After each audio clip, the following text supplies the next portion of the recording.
Olá pessoal, vamos então para mais uma aula de microbiologia de alimentos e hoje a gente vai aprender a fazer análise de Staphylococcus coagulase positiva, tá? É uma análise bem recorrente lá na IN 60, né? O nosso padrão microbiológico para alimentos e água, e você vê escrito lá na IN 60 bem assim, ó, como eu coloquei aqui, Staphylococcus coagulase positiva, tá? Reparem que essa maneira de escrever Staphylococcus não está dentro daquela norma científica, né? Que eu expliquei para vocês já lá no comecinho de nomenclatura científica. Quando a gente quer se referir ao gênero, de uma maneira científica, ó, a gente escreve dessa maneira aqui, tá? Ó, Staphylococcus em itálico, né? Com a letra inicial maiúscula, enfim, e com essa modificação, né, nas letras que vem do latim e do grego. Staphylococcus aureus, quando a gente coloca, né, o aureus, então, a gente forma o nome de uma espécie e a principal espécie do gênero Staphylococcus, tá? Existem muitas espécies dentro do gênero Staphylococcus, mas essa aqui é a principal. A gente faz essa análise de Staphylococcus coagulase positiva procurando essa espécie aqui, tá? Que ela é uma espécie altamente patogênica. Então essa aqui já é uma análise de uma bactéria bem patogênica perigosa, tá? Aqui, ó, tem a carinha dela, então são cocos, né? Percebam que até agora a gente estava estudando bactérias que eram bastonetes, né? Bacilos. Essa daqui já tem uma morfologia diferente. Então a morfologia é a morfologia Staphylococcus com E, né? Quando a gente quer se referir a essa morfologia de cachos de uva, né? Aqui, ó, então são cocos gram positivo, né? Positivo, lembra lá da coloração de gram, então vão se colorar, né? De azul ou roxo, e tem esse aspecto aqui, né? Essa microfotografia, ela foi feita no microscópio eletrônico, né? Com esse tamanho, com esses detalhes. Mas no microscópio óptico a gente também consegue visualizar os cocos em caixinhos, parece caixinho de uva. Então é bem característica essa morfologia, né? Não é à toa que a própria espécie, o próprio gênero recebeu o nome da morfologia Staphylococcus aureus, tá? Eles são imóveis, então eles não se locomovem, né? Não formam esporos, não esporogênicos, não têm capacidade de formar aqueles esporos de resistência, e eles são aeróbios facultativos, né? A maioria aeróbio, mas aeróbios facultativos também, tá?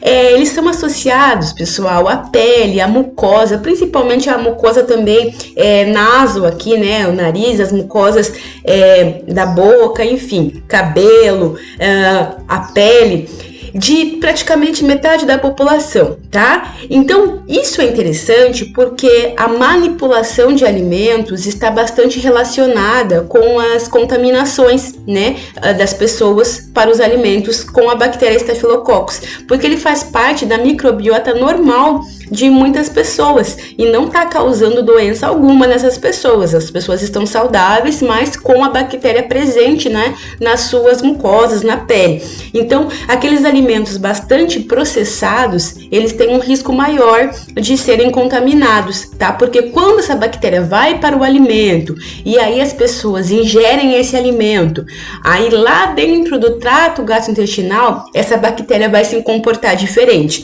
podendo inclusive produzir toxinas nos alimentos ou toxinas no nosso interior, depois que a gente engole. Aí a toxina é perigosa, como eu já vou falar, tá? Então, a análise dessa bactéria é bastante importante para a gente também perceber as condições gerais daquele alimento envolvendo manipulação, tá? Os manipuladores. Uma curiosidade só, esse nome aureus aqui, né, do epíteto específico, vem de dourado, de ouro, né? Porque as primeiras observações a gente vê que em alguns meios de cultura, Staphylococcus aureus forma uma colônias douradas, bem bonitas, características douradas. Então foi dado a Staphylococcus aureus por causa dessa característica dourada em alguns meios de cultura. Pessoal, mas aí, como a gente falou, o nome da análise é Staphylococcus coagulase positiva. Então, quando eu coloco aqui esse nominho, tá? Eu tô valorizando uma característica dessas bactérias, que é a produção da enzima coagulase. Coagulase positiva significa o quê?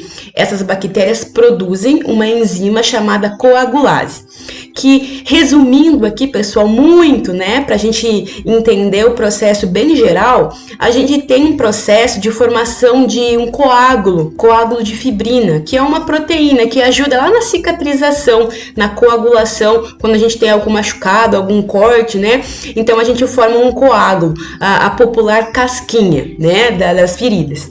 Claro, repetindo de uma maneira que bem geral que eu estou explicando. Mas basicamente, olha aqui, ó, a gente tem uma reação que acontece, uma reação dentro, né, dentro do nosso corpo, fisiológica, bioquímica, onde uma proteína chamada fibrinogênio, que é uma proteína pequena, vamos falar assim, né, são os pedacinhos pequenos, eles vão reagir, né, por uma reação química mais complexa do que eu estou mostrando aqui, graças à proteína, a enzima chamada coagulase. Esses fibrinogênios, eles vão se transformar, vão fazer reações químicas e vão se tornar fibrina. Essa fibrina, ela forma essa rede, como está mostrando nessa imagem. Então, a partir de pequenas proteínas, a gente tem a formação de uma rede de proteínas, que é o que vai formar depois o coágulo de fibrina, a popular casquinha das cicatrizações, né? Então, assim, coagulase é essa enzima que promove essa reação química aqui de acontecer, do fibrinogênio formar fibrina e essa fibrina se unir em redes proteicas, tá? Maiores, ok? Então, se a bactéria produz coagulase, ela vai ser capaz de fazer essa reação aqui, fibrinogênio se transformar em fibrina, tá bom? E esse coágulo aqui, a gente vai observar lá no final da reação, que vai ficar mais claro para vocês visualizarem isso direto no tubo de ensaio. Mas essa explicação é interessante para vocês saberem o que é coagulase positiva. Produção da enzima coagulase, que forma um coágulo, tá? Então, foi verificado que as espécies mais patogênicas, as espécies perigosas, né, de estafilococcus, produzem essa enzima coagulase. Então, a gente tem uma relação das espécies de estafilococcus que produzem a enzima coagulase com patogenicidade. Então, a gente relaciona, né, aqueles que são patogênicos com a produção dessa enzima coagulase. E essas aqui são as espécies deles, né? Recentemente a gente tem visto mais algumas espécies do gênero também importantes, como infecções em humanos, né, em animais, mas sem dúvida alguma a espécie Staphylococcus aureus é a mais importante, é a mais frequente, né, é a realmente mais importante para a gente fazer essa análise de coagulase positiva e descobrir se tem Staphylococcus aureus naquele alimento. Ela produz, pessoal, enterotoxinas, né? Então, toxinas que ou elas podem ser produzidas fora mesmo do alimento, é bastante interessante isso, porque o alimento, ele pode até passar por alguns processamentos e eliminar as bactérias. Staphylococcus aureus podem ser eliminadas daquele alimento, de repente com uma temperatura alta, enfim. Mas as enterotoxinas não, elas são mais resistentes, elas aguentam até temperaturas altas, então isso que é bastante perigoso. A bactéria pode até morrer, mas você pode comer um alimento contendo as enterotoxinas. E daí essas enterotoxinas lá dentro vão fazer realmente vão provocar, né, uma intoxicação alimentar, né, estafilocóxica. Então a gente chama o nome dessa doença, né, intoxicação alimentar por Staphylococcus aureus. E olha só que interessante, na IN60, no nosso padrão microbiológico atual, vem pedindo a análise de enterotoxina estafilocócica em alguns alimentos. Isso não acontecia lá naquele documento antigo, a RDC 12. Então agora, além de alguns alimentos pedirem, né, a gente ser solicitado para fazer a análise de Staphylococcus coagulase positiva, também existe a exigência de alguns, né, para alguns alimentos a gente fazer a análise de enterotoxina para verificar, né, se aquele alimento possui as toxinas produzidas por Staphylococcus aureus, tá? Então vamos direto para análise. Muita coisa que a gente já conhece, então não vamos ficar, né, nos alongando para aquilo que a gente já conhece. A gente vai começar a preparar nossa amostra, misturando com o diluente, da mesma maneira que a gente já está acostumado. Então, 25 gramas da amostra, se for sólido, com o diluente, que aqui a gente faz a água peptonada a 0,1%. Fazemos a homogeneização, as diluições seriadas, 10-1, 10-2, 10-3 e vamos fazer um plaqueamento em superfície, tá? Então, lembrando como que é o plaqueamento em superfície, nós já temos o meio de cultura pronto, solidificado, e a gente coloca 0,1 ml das nossas diluições em cima do meio de cultura, espalhando bem, né, com a alça de Drygalski. Aqui é um detalhe muito importante, que talvez a parte mais chatinha é a produção desse meio de cultura. A gente usa o meio de cultura clássico, né? Existem outros, mas esse daqui é o mais clássico, o mais utilizado, chamado Bar Parker, tá? Ou BP, ABP, né? Mais fácil. Esse meio de cultura, ele é interessante porque a gente adquire ele comercialmente como uma base. Então, a gente tem o meio desidratado, né, lá no laboratório, mas a gente tem que suplementar esse meio antes de utilizar. Não é só pegar o meio, fazer a continha lá, a regrinha de 3 e preparar o meio de cultura autoclavado. Depois que ele foi autoclavado, a base autoclavada, nós temos que suplementar com alguns outros, né, ingredientes, que são o telurito de potássio a 1%, e emulsão de gema de ovo. Até ovo vai na formação desse meio de cultura. No material complementar que eu vou mandar para vocês, tem exatamente a explicação e a visualização de como que a gente prepara esse meio de cultura, que realmente é mais complicadinho. Mas depois que você entende, beleza, você consegue fazer, reproduzir isso, né, facilmente.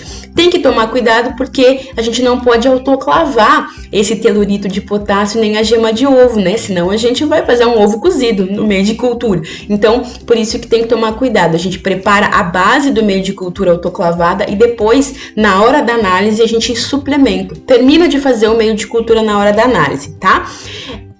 As bactérias, né, as estafilococcus, vão reagir com esse reagente aqui, telurito de potássio, né, fazendo uma reação química, e isso vai proporcionar as colônias típicas bem pretinhas, como a gente já vai ver. Então é importante até para identificar, para fazer o meio diferencial através dessa reação química aí, tá bom? E o ovo vai porque essas bactérias também possuem uma enzima, lecitinase, que faz a reação química com a gema do ovo. Então, também tem função para a gente identificar as colônias, a gema do ovo, então, para compor esse meio de cultura. Continuando aqui, a gente já sabe, né? Coloca essas placas para incubar lá na estufa, 35, 37 graus por 2 dias, né? 48 horas. E depois a gente vai selecionar aquela placa que tem a diluição, né, mais adequada dentro daquela faixa de bactérias, daquela faixa de unidades formadoras de colônia, né, que a gente precisa. Nesse caso aqui, para essa análise, a gente vai pegar placas com 20 a 200 UFC. Bom, peguei essas placas, olha como que fica, né, a carinha das colônias, né, para Staphylococcus coagulase positiva, tem essa característica aí bem interessante de verificar. Elas ficam bem pretinhas devido à reação com telurito de potássio e a gente tem esse halo, né, essa borda esbranquiçada pela reação com a gema de ovo. Então, essas características aqui são bem típicas de colônias de Staphylococcus coagulase positiva, tá? Porém, não para por aí. A análise não para simplesmente nessa contagem. Você vai contabilizar essas colônias, vai contar sim, só que aí você tem que fazer uma confirmação, tá? Que nem a gente já fez lá para análise de leveduras. Lembra que a gente confirma? Só que aqui a gente vai confirmar de outra maneira. Olha só, você vai pegar 5 colônias típicas ali da plaquinha de Petri e vai fazer, né, com uma alçada, vai colocar uma colônia por tubo num meio de cultura, num caldo, é líquido, num caldo que a gente chama de BHI, tá? Caldo infusão cérebro-coração. Bom, você vai deixar isso daqui por 18 a 24 horas, também a 35, 37 graus, essas colônias nesses caldos. E depois a gente vai tirar uma alíquota pequenininha, tá? Para fazer o teste de coagulase. A gente tem que confirmar que de fato, essas espécies de estafilococos são estafilococos aureus, que produzem a enzima coagulase. Como que te faz esse teste da coagulase?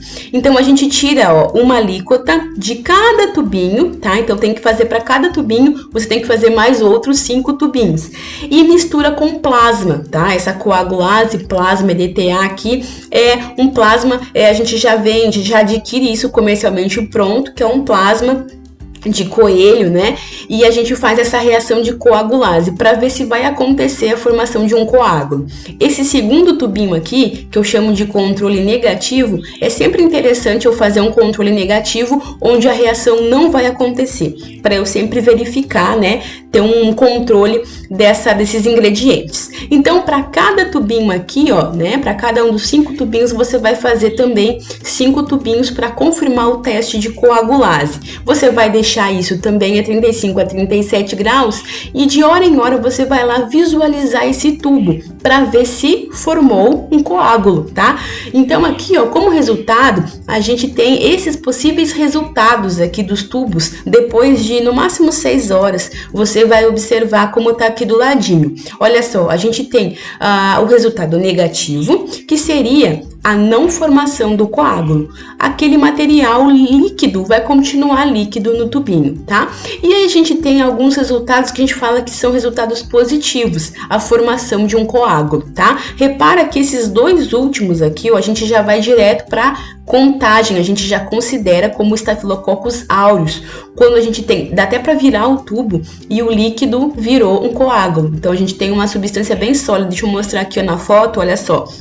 Esse aqui seria um resultado totalmente positivo, né? Que nem o último tubo aqui, ó. Essa fotinho que eu tô mostrando pra vocês. Então, a gente vira o tubo e fica como se fosse uma gelatina. Isso é o coágulo. Formou essa rede de fibrina, né? Formou esse coágulo duro que você até vira o tubo e não cai líquido algum. E esse aqui de baixo, esse tubo de baixo, seria um resultado negativo. Não formou coágulo, não é Staphylococcus aureus, tá? Então, quando a gente tem uma formação de um coágulo bem expressiva, né? Como nesse quarto e quinto tubo, você já considera como positivo. Quando você tem, olha aqui, ó, esse segundo tubo e esse terceiro tubo, onde tem pouquinho coágulo, uma gelatina bem, né, bem frágil ali, você faz alguns testes adicionais, como por exemplo visualizar no microscópio, fazer uma coloração de Gram, você pode confirmar que é Staphylococcus também aureus, tá? Eu tenho até aqui, ó, no Instagram, numa página que eu achei, o resultado desse teste. Olha só, 4 tubos e a gente vai ver que esses 2 de cima aqui, eles deram resultado negativo, né? Onde você vê que o líquido continua líquido. Agora, olha só esses 2 aqui de baixo. O líquido, né, virou uma gelatina. Então, esses 2 de baixo seriam um resultado positivo para a coagulase. E esses de cima, que o material continua líquido, coagulase negativo, tá bom? Então, no final, você vai expressar o resultado em Staphylococcus aureus em UFC por grama ou ml, ou como pede a IN60, Staphylococcus aureus coagulase positiva, depois que você fez o teste de coagulase, em relação ao número de colônias que você conseguiu confirmar dessas 5. Você vai fazer aquela continha exatamente como a gente fez lá para leveduras. Volta lá se você não lembra, tá? E expressa esse resultado. Beleza, pessoal? Com essa imagem de Staphylococcus visualizado no microscópio óptico, como a gente pode fazer no nosso laboratório aqui, eu encerro essa aula e espero vocês na próxima aula, ok? Até mais!